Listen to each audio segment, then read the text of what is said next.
lecture we are talking about the interference in thin film of uniform thickness, and that is due to reflected rays.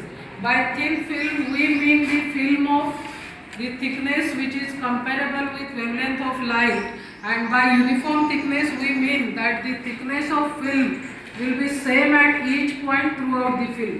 So this is your film of uniform thickness, and here we are deriving the expression for path difference between the two reflected rays which will be traveling through this thin film of uniform thickness. Just to derive that expression, this is the diagram we have already drawn. In this diagram you can see that we have considered the film of uniform thickness T, and the refractive index of film is mu. Let a monochromatic light ray with wavelength lambda be incident on this film at an angle of incidence I. It is incident along AB. So naturally it is reflected along BF at upper surface, and it is refracted along BC at striking at lower surface. The angle of refraction is R, and naturally you know that angle of incidence is equal to angle of reflection. Okay. So this ray at point C, it is internally reflected along CD, and then it is emerging out along DE. Now the two reflected rays BF and CD, they are derived from single parent ray AB, so they are coherent, they are in a position to interfere with each other. The interference produced by these two waves, it will depend upon the path difference between these two waves. So in this point we have to derive the path difference between these 2 points, and for that reason we have modified the ray diagram a bit. What we have done, we have drawn perpendicular DG on BF such that angle BDG is equal to I. We have also drawn perpendicular BH on CD such that angle DBH is equal to R. Then we have produced this CD in the backward direction which meets the produced normal at point K, where angle BKC is equal to R and LK is equal to T. So this is about the description of the diagram. Hopefully that is clear to you. Now we will start deriving the expression for path difference between the two reflected rays, and simultaneously we will be doing it on the notebook and board. Okay, so come on, start writing the optical path difference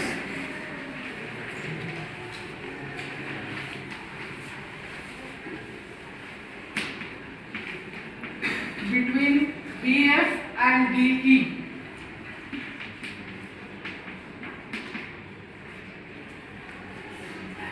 That will be equal to, now you can look at the figure. First ray BF is emerging at point B. Second ray is travelling additional distance of BC plus CD. So BC plus CD is the additional path travelled by second ray, and that path is travelled in the medium of refractive index mu. So the optical path difference will be mu in bracket BC plus CD, but the two reflected rays BF and DE, they are not in phase at this BD plane, so they are in phase at GD plane. So naturally BG, it is the additional path travelled by first ray in air, so we have to remove that, so it will be your minus BG. This is your equation 1. To derive the optical path difference, this should be, actually I have written wrong, this should be mu into BC plus CD minus BG. This is okay to you? Now from Snell's law, if we consider Snell's law, we know this is mu is equal to what? Sin I by sin R. This is Snell's law. Now to write for this sin I, look at the triangle BDG. From triangle BDG, what will be sin I? Come on. From triangle BDG, this triangle, sin I will be BG by BD. BG upon BD. And from triangle DBH, sin R will be DH by BD. So this BD gets cancelled, you get mu is equal to sin, mu is equal to actually BG by DH, or BG is equal to mu into DH. You can write this as equation 2.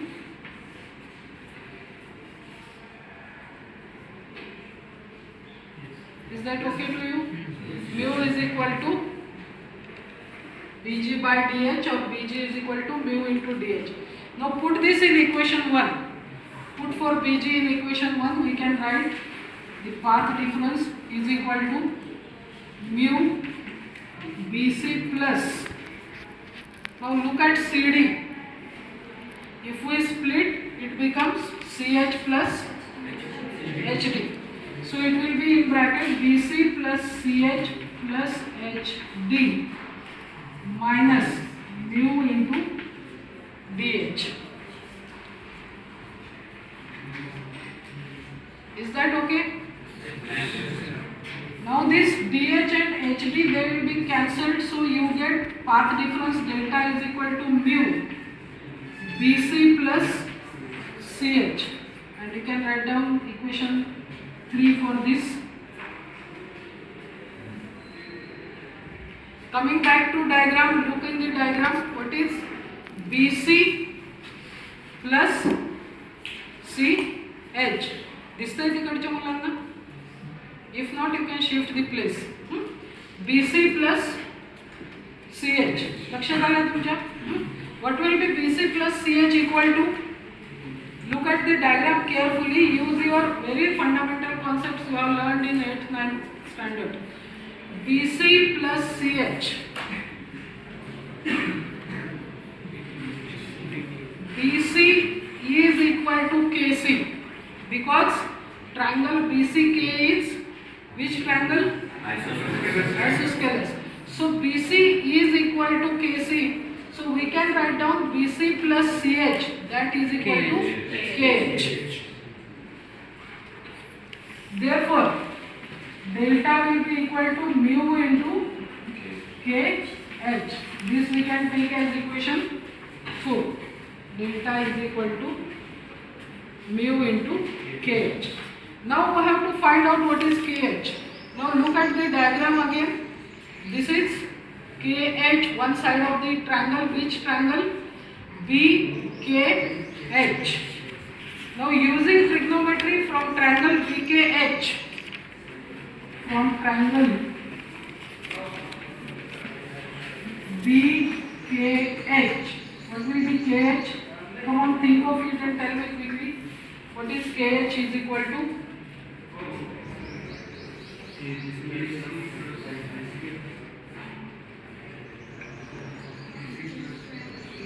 This angle is R. This is BC side, this is KH, and this is KB. So KH will be equal to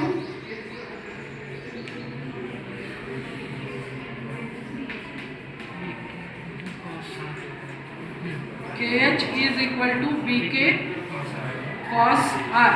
Again look at the diagram. What is BK? BK is BL plus LK. So this is T plus this is T. So we can write down KH is equal to 2T cos R. KH is equal to 2T cos R. Put in equation 4.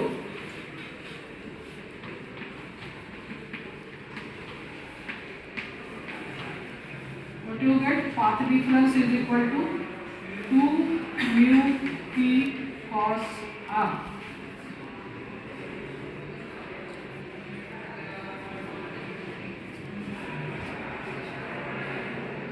Now, knowing the refractive index of film, knowing the thickness of film, and knowing the angle of refraction, which you can find out from angle of incidence, you can find out the path difference. But when it comes to basic laws of optics, whenever you are dealing with optics, continue it. Whenever you are dealing with optics, you have to look into the basics laws. Now here we are dealing with reflection of light. So there is one fundamental law of reflection which you have to always remember and apply in every situation whenever you are studying reflection. What that law is, you can take it down quickly. According to the fundamental law of optics, according to the fundamental law of optics, when light is reflected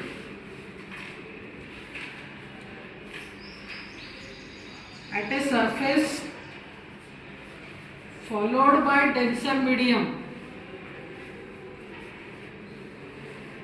when light is reflected at a surface followed by denser medium, it suffers an abrupt phase change of pi.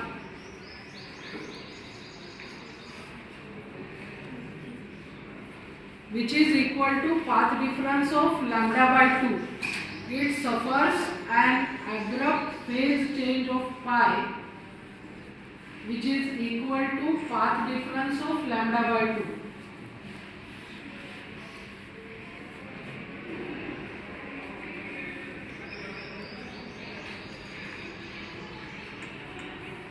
So this law you have to apply to this situation. You can see the law says that when light is reflected at a surface followed by denser medium, it should be an interface of rare to dense medium. Then it suffers an abrupt phase change of pi or path difference of lambda by 2. Now, our light is reflected at 2 points. First is point B, which is boundary of air to glass. So here it will be a phase change of pi, so path difference of lambda by 2 will be introduced. At point C, it is boundary of dense to rare, not applicable. So we can write down the effective path difference, write it down. Therefore, the effective path difference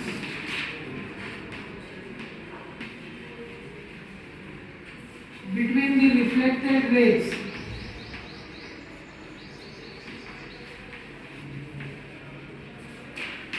is delta is equal to 2 mu t cos r plus minus lambda by 2. So this is your expression for path difference between the reflected rays traveling through thin film of uniform thickness. Is that okay to you? Yes. Now if this path difference is equal to integral multiple of wavelength, you will observe constructive interference. If it is equal to odd multiple of half wavelength, you will observe destructive interference. So we can write down the two cases. Below that you can write down case 1. Path difference, that is 2 mu t cos r plus minus lambda by 2 is equal to m lambda. Okay? नाही इकडेच focus. Is that okay? मग आता rearrange, take lambda by 2 on that side and rearrange the things. What you get? 2 mu t cos r plus minus lambda by 2 will go on right side, so it will be your 2m plus minus 1 lambda by 2. This is condition for constructive interference, or you can write down if this condition is satisfied, the resultant light will be constructive interference, or the complete film will appear bright in the reflected light. Why complete film? I will tell you. Mu is same, T is same, R is also same for all rays. Now all rays parallel to AB, they may be infinite rays, they will undergo constructive interference. So you can write down the last line. If this condition is satisfied, complete film will appear bright in the reflected light. And we can write down case 2. 2 ut cos r plus minus lambda by 2, that is equal to 2m plus minus 1 lambda by 2. Again, if you rearrange the terms, take lambda by 2 on that side, you will get 2 ut cos r is equal to m lambda. This is the condition for destructive interference. That means if this condition is satisfied, complete film will appear dark in the reflected light. Visibly it is appearing as condition for constructive, but it is not, because your effective path difference is 2 mu t cos r plus minus lambda by 2. Close it.